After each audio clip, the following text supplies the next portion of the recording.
And then kung ikaw ay na nagtatrabaho ngayon at miyembro ng SSS o kung ikaw ay malapit ng mag-retire, malamang nasa isip mo ang isang tanong, magkano ba ang magiging pension ko? Maraming tao ang nagtatrabaho ng maraming taon, nagbabayad ng contributions. Tapos pagdating ng panahon na tanungin kung magkano ang makukuha nila, hindi nila alam kung paano kinukwenta iyon. Ngayon ipapaliwanag ko sa inyo ng simple at malinaw. Kung gusto mong palagi may ganitong uri ng impormasyon, isubscribe ka na sa channel na ito. Una, alamin natin kung bakit mahalaga ang maintindihan ang pension computation. Hindi ito para sa mga accountant o matematiko lang. Ito ay para sa bawat SSS member na gustong malaman kung saan patutungo ang kanilang retirement. Dahil ang iyong pension amount ay hindi random, ito ay kinukuwenta batay sa mga particular na salik na may direktang kinalaman sa iyong trabaho at contributions sa loob ng maraming taon. At kung alam mo kung paano kinukuwenta, maaari kang gumawa ng mas matalinong desisyon ngayon habang may oras ka pa. Magsimula tayo sa mga pangunahing salik na nakakaapekto sa laki ng iyong SSS pension. Tatlong bagay ang pangunahing tumutukoy sa iyong pension amount. Una ay ang iyong average monthly salary credit na tinatawag na AMSC. Pangalawa ay ang iyong credited years of service o kung gaano katagal kang nag-ambag sa SSS. At pangatlo ay ang bilang ng iyong total contributions. Pag-usapan natin ang bawat isa. Ang average monthly salary credit ay hindi simpleng average ng iyong sweldo sa buong buhay mo. Ang SSS ay gumagamit ng iyong pinakamataas na monthly salary credits sa loob ng isang particular na panahon para makuha ang AMSC.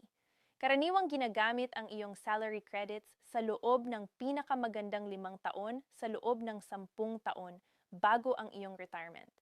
Ito ay tinatawag na ang 5 highest years method sa ilang pagkakataon. Bagaman ang eksaktong paraan ay depende sa kung kailan ka nag-retire at kung anong mga patakaran ang naaangkop sa iyong kaso. Bakit mahalaga ito? Kasi kahit nagbabayad ka ng mababang contribution sa simula ng iyong karera, kung sa kalaunan ay tumaas ang iyong sweldo at nag-contribute ka ng mas mataas na halaga, ang iyong pensyon ay makikinabang dito. Ang mga huling taon ng iyong trabaho ay kadalasang mas malaki ang epekto sa iyong pensyon kaysa sa mga unang taon. Ang ikalawang salik ay ang credited years of service. Para sa SSS, ang 1 taon ng credited service ay karaniwang nangangailangan ng sapat na bilang ng contributions sa loob ng 1 taon. Hindi sapat na may ilang contribution ka, kailangan ng minimum na bilang ng contributions bawat taon para mabilang ito bilang isang buong credited year. Dito nagkakamali ang marami. May mga tao na nagbabayad sila ng contributions pero hindi buo ang taon, may mga buwan na hindi sila nagbayad. Ang mga buwan na walang contribution ay hindi counted. Kaya kung sa 1 taon, 3 buwan lang ang iyong contributions, iyon ay hindi isang buong credited year. Ngayon, ang ikatlong salik ay ang bilang ng total contributions. Para maging eligible para sa monthly pension, yung tinatanggap mo buwan-buwan, kailangan mong meron ng minimum na 120 monthly contributions katumbas ng 10 taon ng regular na pagbabayad. Kung wala kang 120 contributions, hindi ka makatatanggap ng monthly pension. Sa halip, makakatanggap ka ng lump sum na katumbas ng lahat ng iyong contributions kasama ang interest, isang beses na bayad, hindi monthly. Ito ang isa sa mga bagay na hindi alam ng marami. Inaabot ng buong retirement at hindi pala sila kwalipikado para sa monthly pension dahil hindi kumpleto ang 120 contributions. Pag-usapan naman natin ang 3 formula na ginagamit ng SSS para sa pension computation. Oo, 3 at ang pinakamataas sa 3 ang makukuha mo. Ito ang isa sa mga aspeto ng SSS pension system na parang komplikado sa una, ngunit malinaw naman kapag naipaliwanag ng maayos. Yung namang formula ay ang tinatawag na defined benefit na batay sa iyong AMSC. Ito ay 1% ng iyong AMSC depende sa iyong bilang ng contributions at years of service. Ang eksaktong porsyento ay itinakda ng SSS at nagbabago depende sa ilang kategorya. Ang pangalawang formula ay isang flat amount na may kasamang dagdag na halaga para sa bawat credited year of service na lumagpas sa isang particular na threshold. Halimbawa, isang fixed na halaga para sa unang 10 taon tapos may dagdag na halaga para sa bawat karagdagang taon ng serbisyo. Ang ikatlong formula ay ang minimum pensyon.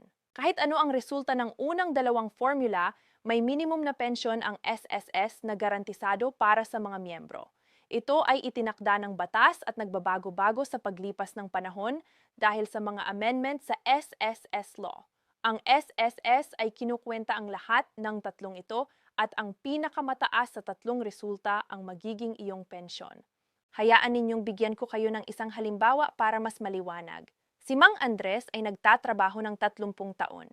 Sa loob ng 30 taon na iyon, nakapag-contribute siya ng 300 buwan, ibig sabihin, 300 monthly contributions. Ang kanyang average monthly salary credit sa pinakamataas na 5 taon niya ay nasa mahigit 18,000 piso.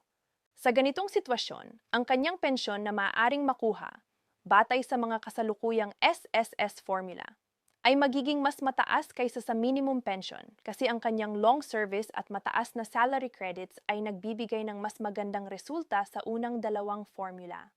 Ngayon, ihambing natin kay Aling Marites na nagtrabaho rin ng maraming taon pero may mga panahon na hindi siya regular na nagbabayad ng contributions. Sa buong karera niya, 130 contributions lang ang kanyang naibayad. Mababa rin ang kanyang average na salary credit kasi mababa ang kanyang sweldo sa karamihan ng kanyang karera. Para sa kanya, ang magiging pension ay malamang ay mas malapit sa minimum pension kasi ang unang dalawang formula ay hindi gaanong malaki ang magiging resulta dahil sa kanyang sitwasyon. Ang dalawang halimbawang ito ay nagpapakita kung bakit ang iyong mga desisyon ngayon, kung gaano ka-regular na nagbabayad at kung magkano ang iyong contribution, ay direktang nakakaapekto sa iyong pension bukas. Ngayon, may isang tanong na madalas itanong, makakatulong ba kung magbayad ako ng higher contributions ngayon? Ang sagot ay oo, hanggang sa isang punto. Ang SSS contributions ay may batayan sa iyong aktwal na sweldo.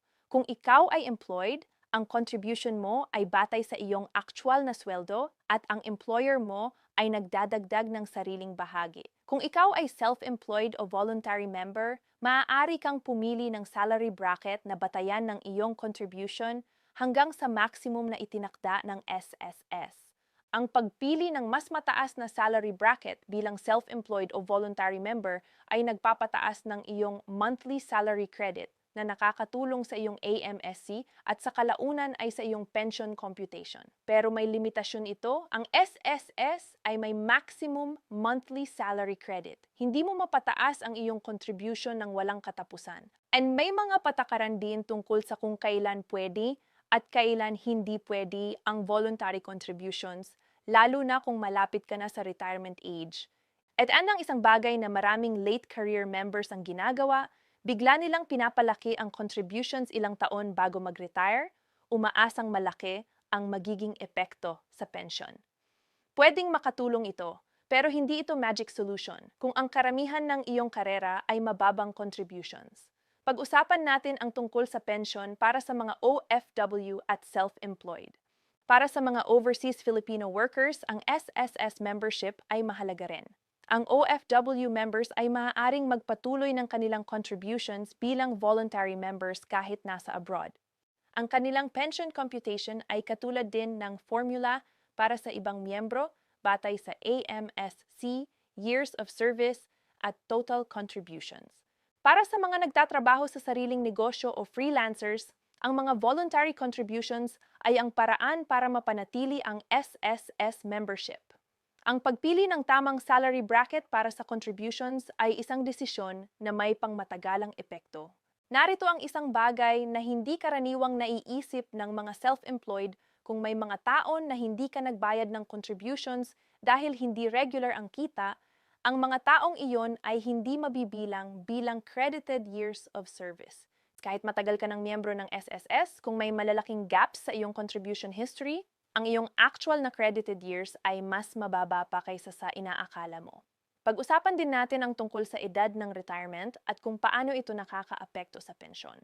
Ang normal na retirement age sa SSS ay 60 taong gulang para sa mga optional retirement at 65 taong gulang para sa compulsory retirement. Mayroon ding provision para sa mga may edad na 55 taong gulang na nasa ilang industriya.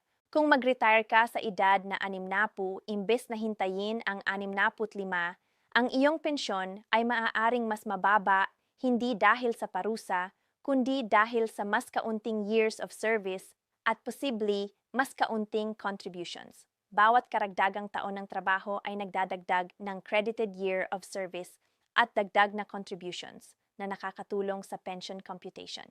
Kaya ang tanong na mag-retire na ba ako agad o maghintay pa ay hindi lang isang personal na desisyon, ito ay isang financial na desisyon din na may direktang epekto sa laki ng pension mo. Ngayon, isang practical na tip para sa lahat ng SSS members, i-check ang iyong contribution record sa MyTuldoc SSS account o sa SSS branch. Huwag ipagpalagay na tama ang lahat ng nakatalaga sa iyong account.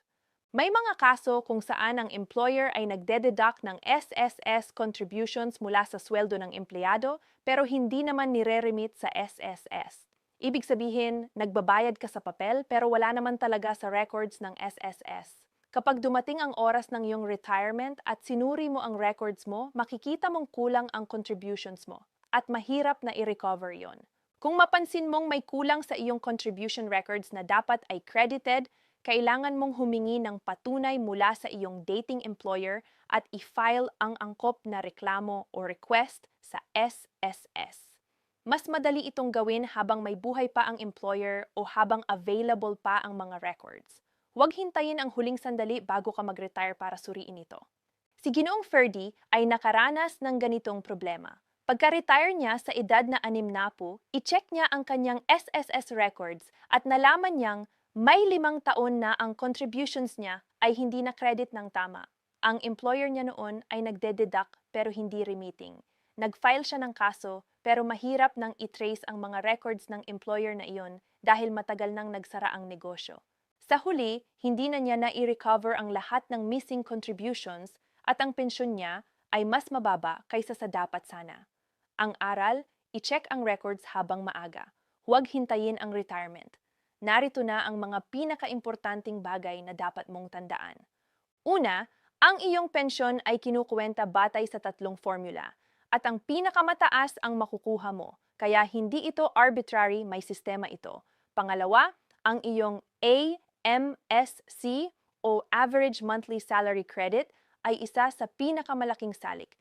Ang mas mataas na salary credits sa iyong pinakamabuting mga taon ay nagpapataas ng pensyon mo. Pangatlo, kailangan mo ng minimum 120 contributions para maging eligible sa monthly pension. Kung kulang, lump sum lang ang makukuha mo. Pang-apat, ang regularity ng iyong contributions ay mahalaga. Ang mga gaps ay nagpapababa ng credited years of service. Pang-5, i-verify ang iyong contribution records ngayon. Huwag hintayin ang retirement para malaman kung may kulang. Ang pinakamagandang bagay na magagawa mo ngayon, kahit anong edad ka pa, ay ang mag-log in sa iyong MySSS account at tignan ang iyong contribution history.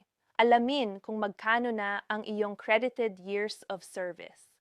Alamin kung kumpleto ang iyong contributions sa bawat taon na nagtrabaho ka. At kung may plano kang mag-retire sa susunod na ilang taon, makipag-usap sa SSS branch para sa isang pension estimate batay sa iyong kasalukuyang records. Ang pension mo ay ang resulta ng maraming taon ng pagtatrabaho at pagbabayad ng contributions. Karapat-dapat kang malaman kung magkano ang inaasahan mo at kung may mga hakbang pa na maaaring gawin ngayon para mapabuti ito. Kung nakatulong ang video na ito sa iyo, ibahagi mo sa iyong mga kaibigan at kapamilya na SSS members. At kung gusto mong palagi may ganito klase ng impormasyon tungkol sa SSS at iba pang benepisyo, isubscribe ka na sa channel na ito. Maraming salamat sa iyong panonood.